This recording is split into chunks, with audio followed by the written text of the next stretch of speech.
Non. Pour que les hommes politiques se parlent au moins. Non, les hommes politiques ne peuvent pas se parler dans ce système. Tel que le système est structuré, autour d'un seul individu qui contrôle tout. Et qui suscite des compétitions des divers segments communautaires. Mais vous ne pouvez pas avoir un discours de paix. Ce n'est pas possible. C'est un peu comme si vous aviez un héritage et un seul individu gère cet héritage-là. Comment voulez-vous que tous les gens soient d'accord? C'est ça le problème. Donc, alors, autrement dit, vous comprenez la posture de certains hommes politiques qui ont des discours plus ou moins violents? J'ai dit ceci, comprenez-moi bien. Non, mais je vous comprends. Je vous pose une question, Dieu donné. J'ai dit que si un seul individu, dans une fratrie, l'aîné confisque les plantations sans les partager, il ne peut pas se plaindre que les petits frères soient violents à son égard. Tous les autres n'auront pas le même type de violence. Donc du coup, c'est une façon implicite de comprendre certains discours. Mais c'est logique. J'ai dit, le Cameroun n'est pas la France. Pour parler de république, discours républicain, ça n'a pas de sens. Parce que même le gouvernement, qui tout le temps parle de ça, veut tout simplement qu'on le laisse tranquille. C'est-à-dire qu'il n'y a aucune sincérité même dans ce qu'il dit.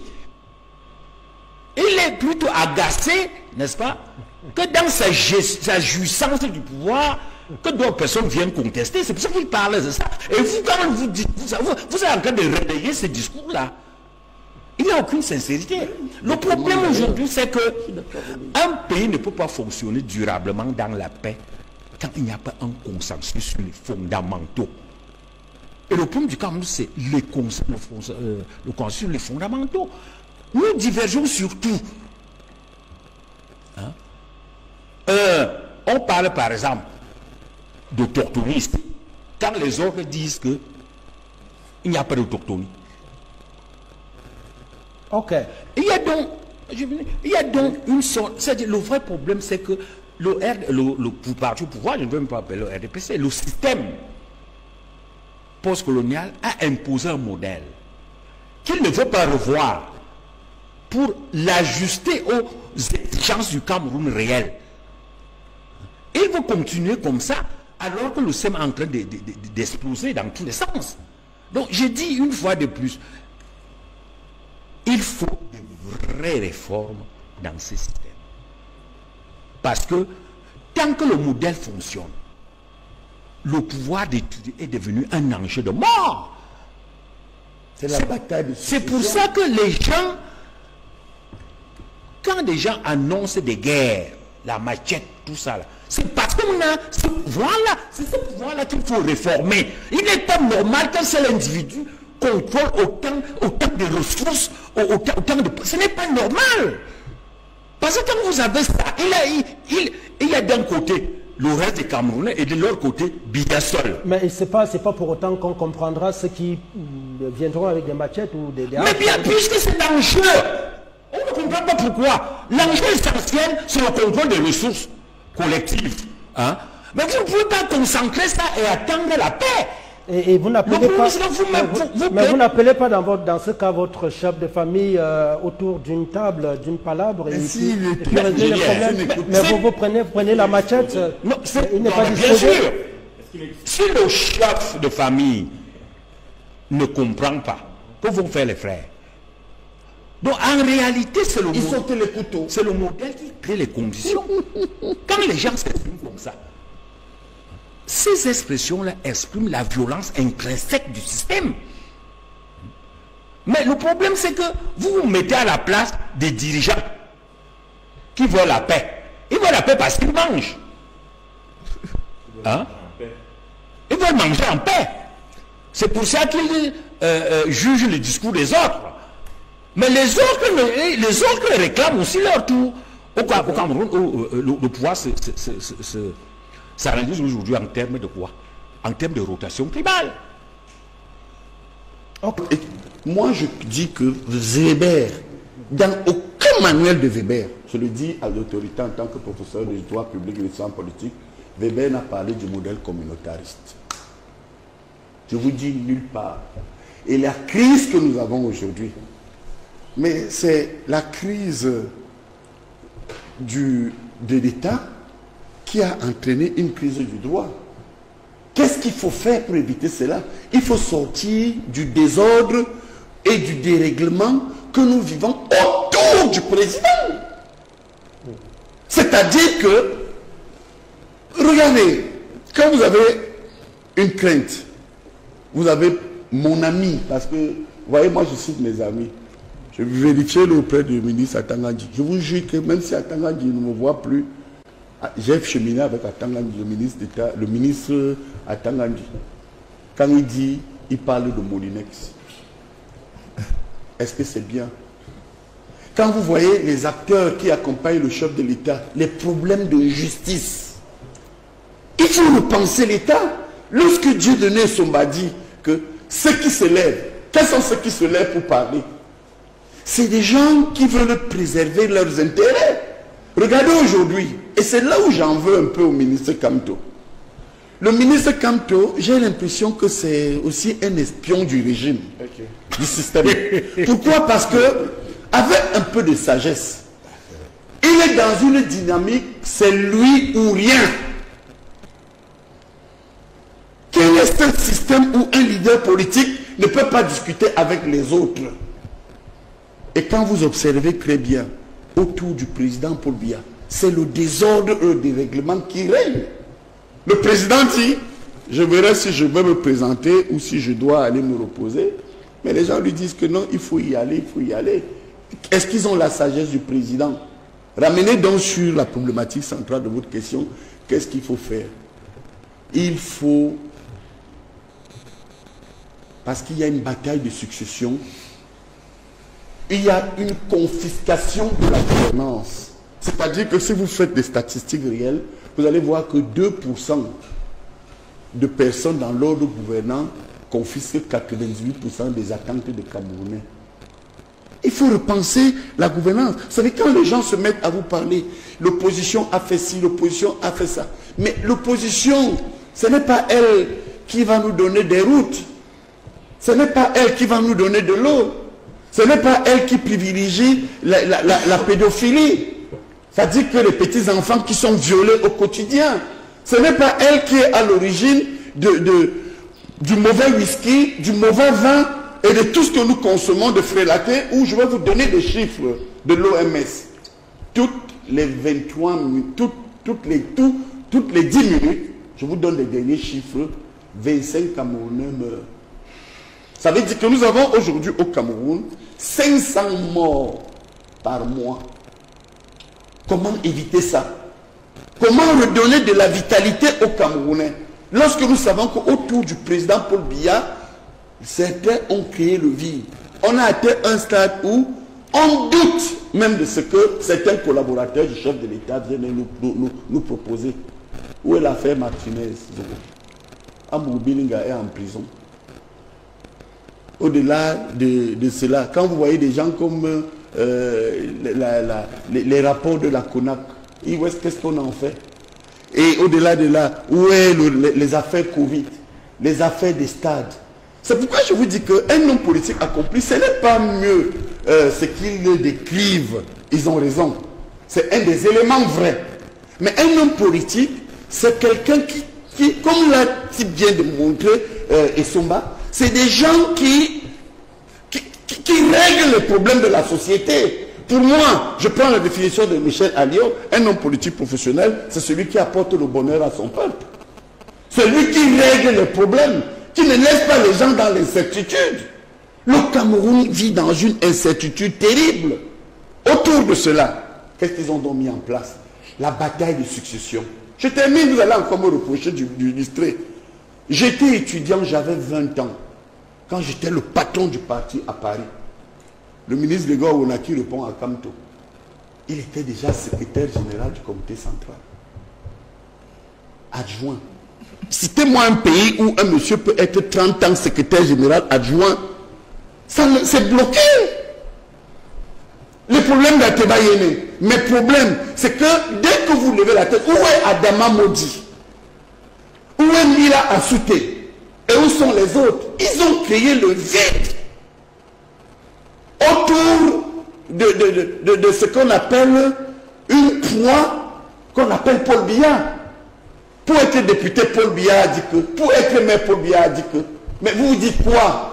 Donc ça veut dire que tout le désordre et le dérèglement, Boni Philippe, croyez-moi, que nous vivons actuel, c'est un système où le président Biya est pris en otage. Non. Ça me regarde. Non, mais vous... Paul Biya est pris, est trahi, et il est pris. Trahi peut-être. Laissez, écoutez, gardez ces enregistrements. Non, je peux Vous allez voir ce qui va se passer. Ça, le président est pris en otage par une bande de personnes qui font de la République ce qu'ils veulent, parce qu'ils disent que Paul Biya ne va pas réagir.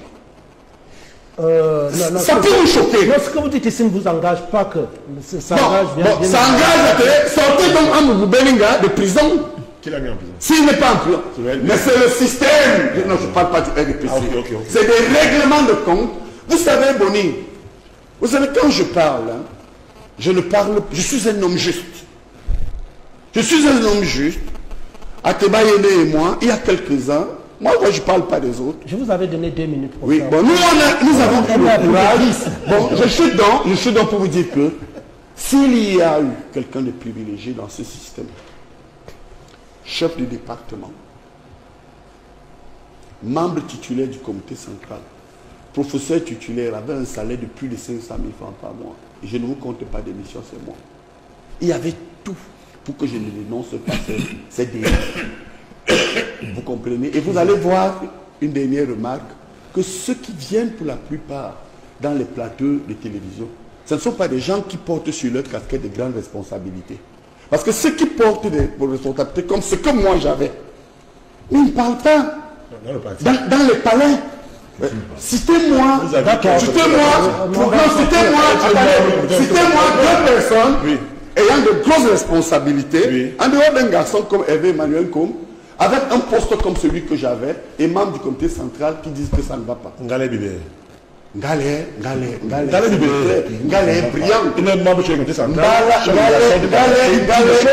Non. Oui, c'est ce que s'il vous plaît. Non, je vous en prie. C'est un monsieur talentueux et brillant. Mais ne venez pas me dire que je vous dis bien que qui dénonce. Non, c'est un grand homme réservé. Charles Elisande, s'il vous plaît. Vous me coupez toujours parce que vous avez à la télé. C'est mon neveu. Et c'est un monsieur dynamique. Titi Pierre. Bonsoir. Apprenons à passer la parole, s'il vous plaît. Oui. Souffrez que je vous dise que ça vous engage, mais ça ne m'engage pas. Alors, mais Senghor Jani est brillant, biaïste, mais incohérent. Parce que la description qu'il fait de ce système-là, dont le responsable est Paul Biya, c'est exactement ce que les Camerounais disent, mais qu'il a essayé de reposer, puisqu'il ne contrôle plus le système qu'il a créé. C'est lui qui dit. Il dit, à juste titre, que ne le coupe pas, s'il te plaît. C'est pour ça que c'est désagréable de couper toujours. À juste titre, qu'il y a des batailles de succession autour de Paul Biya, qu'il ne règle pas. Mais s'il ne le règle pas, c'est qu'il n'est plus en mesure de le régler. Pourquoi il reste là? Première chose. Deuxième chose, ce sont les ministres, lui qui devait être sur les plateaux pour défendre le régime RDPC. Ils viennent très peu. À part peut-être Grégoire Oula, mais il vient en solo. Dans les pays sérieux, ce sont les ministres qui viennent défendre la politique du gouvernement. Quotidiennement. Il y a des programmes, pour ne prendre que la France, où des médias ont des représentants. Ou des personnes ayant des responsabilités. Oui, bien sûr. Membres du gouvernement. Moi, je le faisais comme membre du comité central. Membres du gouvernement, c'est eux qui doivent venir défendre la politique du gouvernement. D'accord. C'est vrai. Nous allons passer. Et je dis, le fait que M. Senghor le dénonce, c'est intéressant pour le pays. Mais il faut qu'il aille jusqu'au bout. de la dénonciation. Vous voulez ma mort? Mais jusqu'au bout, c'est quoi? Anissé. Non, s'il vous plaît. Moi, je demande la réalisation. On nous va laisser le reportage. En dehors de Paul Biya, vous voulez que je me protège? Un reportage sur la... Vous voulez que je m'attaque au président? Anissé. Mais j'explique. Lorsque il dit qu'il s'était opposé à la privatisation, ça veut dire qu'il n'a même pas compris ce qui s'est passé. Le Cameroun a été surendetté. Et ces biens ont été saisis par un huissier de justice appelé FMI. Parce que les Camerounais ne savent pas ce que le FMI est l'huissier de justice au niveau des États, l'institution de recouvrement. Donc quand vous êtes endetté et que vous êtes incapable de régler vos factures extérieures, il y a une institution qui vient, qui s'interpose et qu'on appelle Fonds monétaire international, c'est sa mission. Et ce qui s'est passé dans les années 80, ce n'était pas des ventes, c'est-à-dire qu'on était libre de vendre ou non, c'était des saisies. Des saisies parce que nous étions surendettés à l'extérieur, nous ne pouvions pas régler nos dettes. Nous avons été cités par le FMI, donc, qui a saisi nos biens, d'abord nos entreprises d'État, il les a vendus, il a même saisi les salaires, il les a baissés, ainsi de suite. Donc, c'est d'abord ça qu'il faut bien comprendre, ces aspects techniques. Donc, l'opposition qu'eux, ils voulaient faire contre la privatisation, c'est un peu comme lorsqu'un huissier est devant vous. Il veut saisir la télévision, votre femme et vos enfants s'opposent. Bon, leur opposition va servir à quoi? Il y a les gendarmes qui sont là et qui peuvent les interpeller. Donc, ont été saisis. Ayant été saisis, ils ont été vendus aux enchères.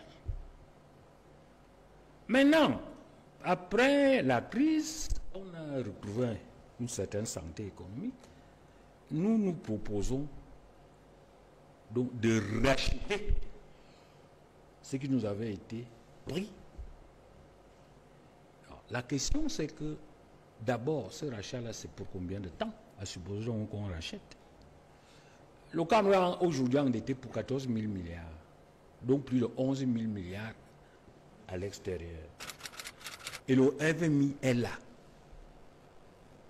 Nous avons signé un programme économique et financier avec le FMI. Et la situation économique du Cameroun ne se regresse pas. Ça ne se regresse pas parce qu'on voit bien que les fondamentaux ne font que se dégrader. Bon alors, lorsque nous achetons cette entreprise, est-ce que ce n'est pas pour revendre, enfin, pour être exproprié plus tard par le FMI? Parce que la peur aujourd'hui, pour ceux qui comprennent la macroéconomie, c'est un autre ajustement structurel beaucoup plus, enfin, au moins aussi sévère que celui des années 90. Avec saisie de ces biens, de ces entreprises. Donc, j'ai dit, bon, maintenant, je ne vais pas intervenir dans les aspects purement opératoires de l'entreprise. Est-ce que son service va s'améliorer? Ça, nos entreprises ont fonctionné.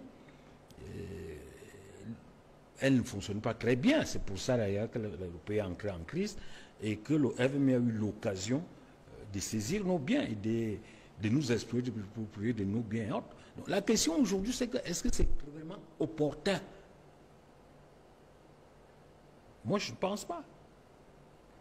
Vous ne pensez pas que ce soit une bonne décision? Non, ce n'est pas une bonne décision. Que le Cameroun achète... non, puisque de toute manière, on va récupérer. C'est-à-dire, la situation macroéconomique du Cameroun, on va récupérer. Quoi, le Cameroun est incapable de gérer une société? Ce n'est pas un problème de gérer. Vous ne me comprenez pas. Non, mais je vous pose des questions. Non, ce n'est pas un problème.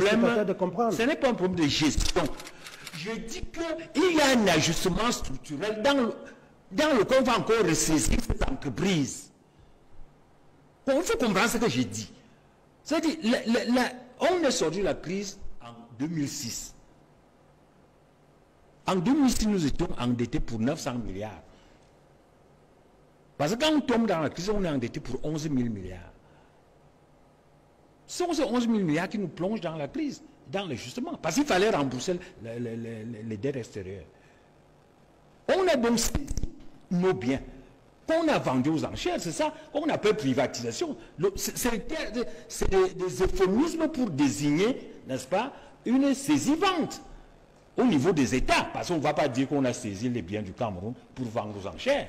Mais c'est exactement la même chose. Bon, maintenant, en 2006, après une longue période d'ajustement, on retrouve les équilibres. On nous libère avec l'atteinte du point d'achèvement. On reprend avec les mêmes erreurs. On s'est réendette pour 14 000 milliards. Donc plus de 11 000 milliards à l'étranger. Et maintenant, il faut rembourser cet argent. Et le FMI vient pour assurer nos paiements internationaux.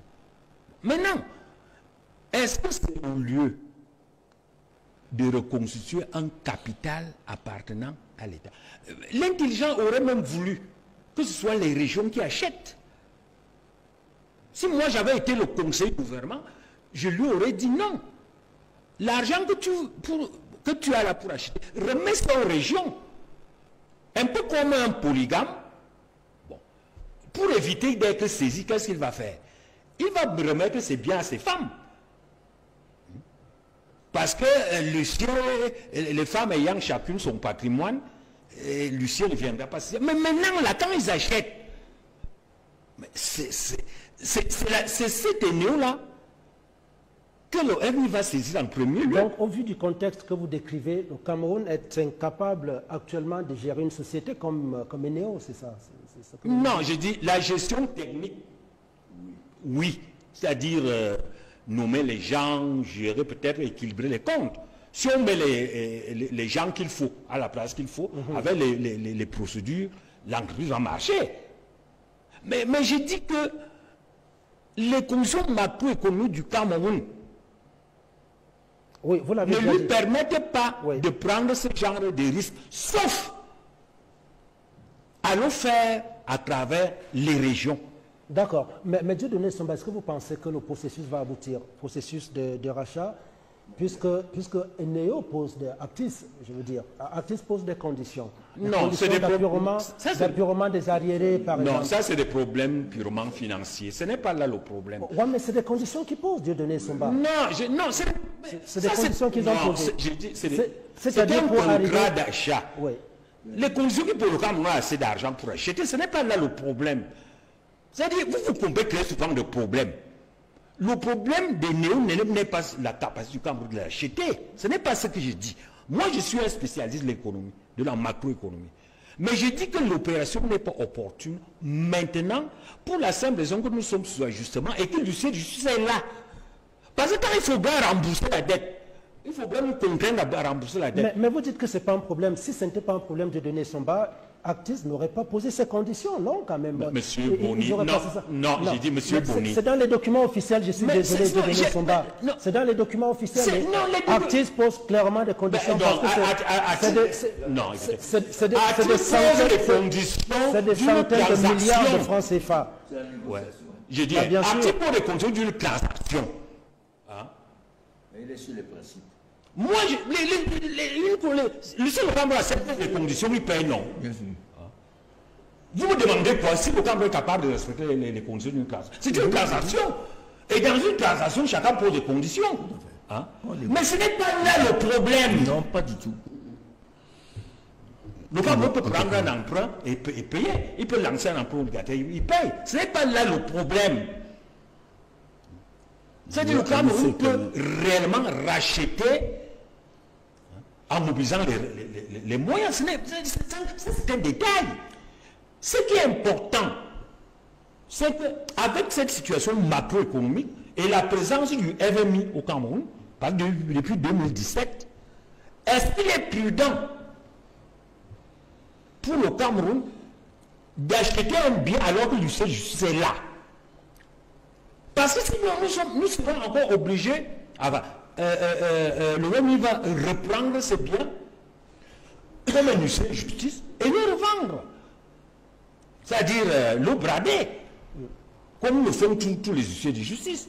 Donc le problème ici était un risque macroéconomique. Et qu'est-ce que vous conseillez donc, finalement? Oui. Qu'est-ce que vous avez donné comme conseil? Qu'on reste, que le statu quo reste? Non, est-ce que j'ai dit ça? Non, J'ai dit que si le Cameroun tient à récupérer Enéo, que l'État distribue les actions aux régions. Ça veut dire que l'Enéo doit être la propriété de la nation camerounaise à travers les régions qui sont autonomes. Non pas une propriété de l'État central. Parce que c'est une propriété de l'État central, ils vont tout raconter. Enéo sera saisi. Ça veut dire que après la récupération d'Enéo, vous allez entendre d'ici 5 ans, on vous dit on privatise. Vous allez croire que c'est une privatisation réelle, alors qu'en réalité c'est une saisie-vente. Voilà ce que j'ai dit. Anissé Kani. Bon, je le sais déjà, vous n'allez pas me donner le temps d'Exoma, parce que c'était important. Non, on ne peut pas vous donner le même temps. D'accord. La première chose que je veux dire, la remarque, c'est que Exoma, ici de particulier, c'est que il analyse la situation et il la considère comme irréductible, figée. C'est pas possible. Il n'y a rien d'absolu dans la vie. Ce n'est pas statique. Il n'y a rien d'absolu. Premièrement. Deuxièmement, il oublie de dire que la privatisation de la SONEL est une opération de brigandage, de gangsters. Et sa renationalisation, c'est également une opération de brigandage. Comment ça, pour reprendre son bien et recontrôler son bien, c'est du brigandage? Oui, pourquoi? Lorsque le FMI, comme on a dit, a exigé la privatisation de la SONEL, je sais qu'il y a des hommes d'affaires camerounais qui ont voulu faire un tour de table. L'État a refusé, sous le prétexte que ça va donner à ces hommes d'affaires qui voulaient faire un tour de table un poids politique incontrôlable. Première chose. Deuxième chose, il y a des gens qui étaient chargés du processus de privatisation. Ce sont ceux-là même qu'on a nommés à la tête de l'entreprise privatisée. On appelle ça comment?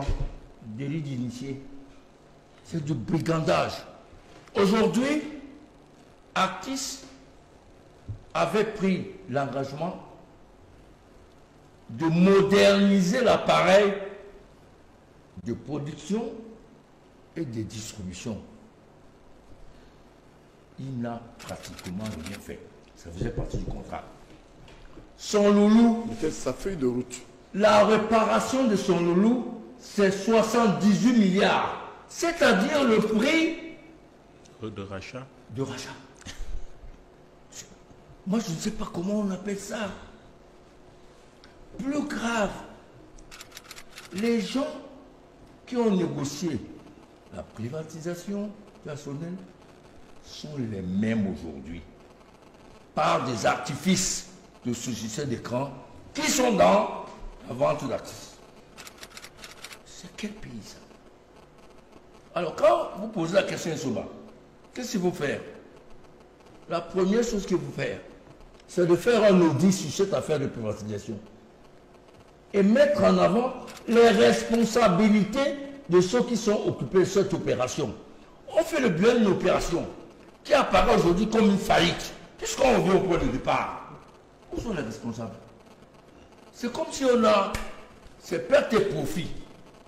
Le Cameroun a perdu des milliers de milliards de 2000 jusqu'à 2025. D'autant plus que cette entreprise faisait ce qu'elle voulait. Dans la facturation, c'était la faute. Les prépaies, c'est la faute. La gestion comment appelle-t-on ça? Des centrales a été laissée Mais raison de plus pour que l'État reprenne le contrôle de sa entreprise. Oui, mais Boni, on ne revient pas 25 ans plus tard sans faire le bilan. Qui est responsable de ça? Qui est responsable des milliards et des milliards que le pays a perdus? Il y a des noms, je ne vais pas la donner. Il y a des noms. Hein? Bon, d'accord, ok. Il va me couper. Oui, bien sûr. Bien sûr qu'il va me couper. Bien sûr, parce qu'on a un sens terrible ici. Il va me couper. Parce qu'il y a des noms. Des gens qui ont gagné des dizaines de milliards dans l'affaire de la privatisation nationale. Ne citez pas les noms. Et qui ont même été président du conseil d'administration de la société privatisée. Est-ce que c'est sérieux? Ça se fait où? Dans tous les pays du monde, on n'accepte pas des délits d'initiés, sauf au Cameroun. Aujourd'hui, on va à 78 milliards. Quand Nsomba a dit, mais ce sera la catastrophe. Parce que les dégâts causés par cette privatisation, c'est des centaines et des centaines de milliards. Ils nous vendent une entreprise encore plus déstructurée, en mauvais état, que quand ils l'ont prise. Alors, il demande qu'est-ce qu'il faut faire, Anissé, quel est votre avis? C'est ça la question de Boni. Il faut commencer par voir ton mentor. Lui dit de faire arrêter des gens, de les faire auditionner et que la justice sévisse. Il fallait lui dire à votre mentor que ce pays-ci ne peut pas accepter qu'une poignée de gens font du brigandage à la tête de l'État. Et ils sont encore en fonction. C'est ça. Ils sont encore à fond. Tout le monde le connaît. Je ne cite pas parce que tu vas me couper. Mais les noms existent. Chez tous les scandales. Ils sont encore ministres. Ils sont encore ministres. D'autres occupent des postes de responsabilité en dehors du gouvernement. Donc on ne peut pas dire qu'on ne peut rien faire. La solution finale pour chuter par là, c'est qu'on en finisse avec ce système de brigands que Messanga décrit si bien, mais que son mentor laisse faire. D'accord. Alors, parce que si vous devez citer des noms, il faut bien que vous m'apportiez des éléments de preuve. J'allais les donner. Les preuves. Les preuves. Avec votre bout de papier sur lequel vous prenez des notes là. C'est écrit. Non, c'est pas possible. C'était préparé l'émission. Okay. Vous avez les noms et ce qu'ils ont fait. C'était préparé. D'accord. Hassan Fouapon, en quelques minutes, je vous en prie. Oui, je crois qu'après ce décor qui a été... Est-ce que vous pensez que c'est une bonne chose aujourd'hui, c'est opportun qu'une société comme Eneo soit renationalisée? Nous sommes pour la souveraineté du Cameroun sur un certain nombre de secteurs. Ce sont des secteurs régaliens, l'éducation, l'eau et l'électricité, ainsi de suite. Mais dans le contexte, pour parler de ce qui nous concerne actuellement, après ce décor qui a été parfaitement bien planté par les deux aînés qui nous ont précédés, je pense que l'espoir que je lis dans les yeux des Camerounais qui espèrent de cette renationalisation une amélioration de la qualité de l'offre en énergie, je pense qu'on ne peut pas avoir cet espoir-là. Parce que finalement, c'est un éléphant blanc. Comme le complexe sportif de l'Olembe est devenu stade Olembe, comme l'autoroute Yaoundé-Douala est devenue l'autoroute Yaoundé-Boum-Niébel. Donc finalement, c'est un éléphant blanc qui ne va produire rien. Parce que première chose, il faut rappeler aux Camerounais, et Dieudonné Sombala dit, nous sortons d'une nationalisation qui a conduit à une privatisation. Monsieur Dieudonné Sombala nous dit que c'était le FMI, donc un huissier qui est venu saisir, mais ce qu'il ne dit pas, c'est ce qui a conduit à la saisie. Absolument. C'est la malgouvernance. Et en l'état actuel, est-ce que cette malgouvernance est finie?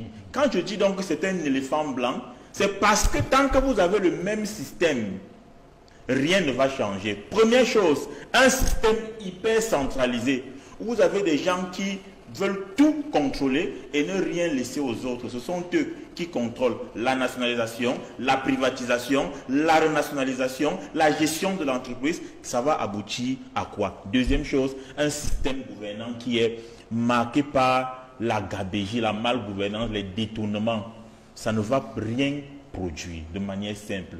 Ce que nous Donc, proposons... non, fondamentalement, je pense que les Camerounais qui ont même encore espoir, chaque fois que ce gouvernement a posé un acte, sont très forts. Au-delà d'être résilients, je pense même qu'ils sont, mentalement, ils sont puissants. Non, mais parce que dans le gouvernement, vous voyez que je ne parle pas des personnes, je parle du système gouvernant. Parce qu'en l'état actuel, même si vous mettez le brillant Dieudonné Somba dans ce gouvernement, avec la structure du gouvernement, ça ne va rien produire. D'accord. On va finir par dire qu'il est lui-même médiocre. Je ne peux pas terminer comme cela, permettez-moi. Maintenant, M. Dieudonné Somba a essayé d'évoquer une solution et que nous nous proposons. Dans le livre « Projet de société », ce que j'ai vu, manifeste de la rupture et du progrès, nous proposons, au-delà justement de ce qu'on appelle le fédéralisme, la création des régions communautaires autonomes, qui devront gérer, au-delà d'un certain nombre de secteurs, même l'eau et l'énergie. Parce qu'il est quand même absurde qu'en 2025, on parle de décentralisation et que finalement, ce soit l'État central qui soit obligé, que les gens soient obligés de partir à Yaoundé.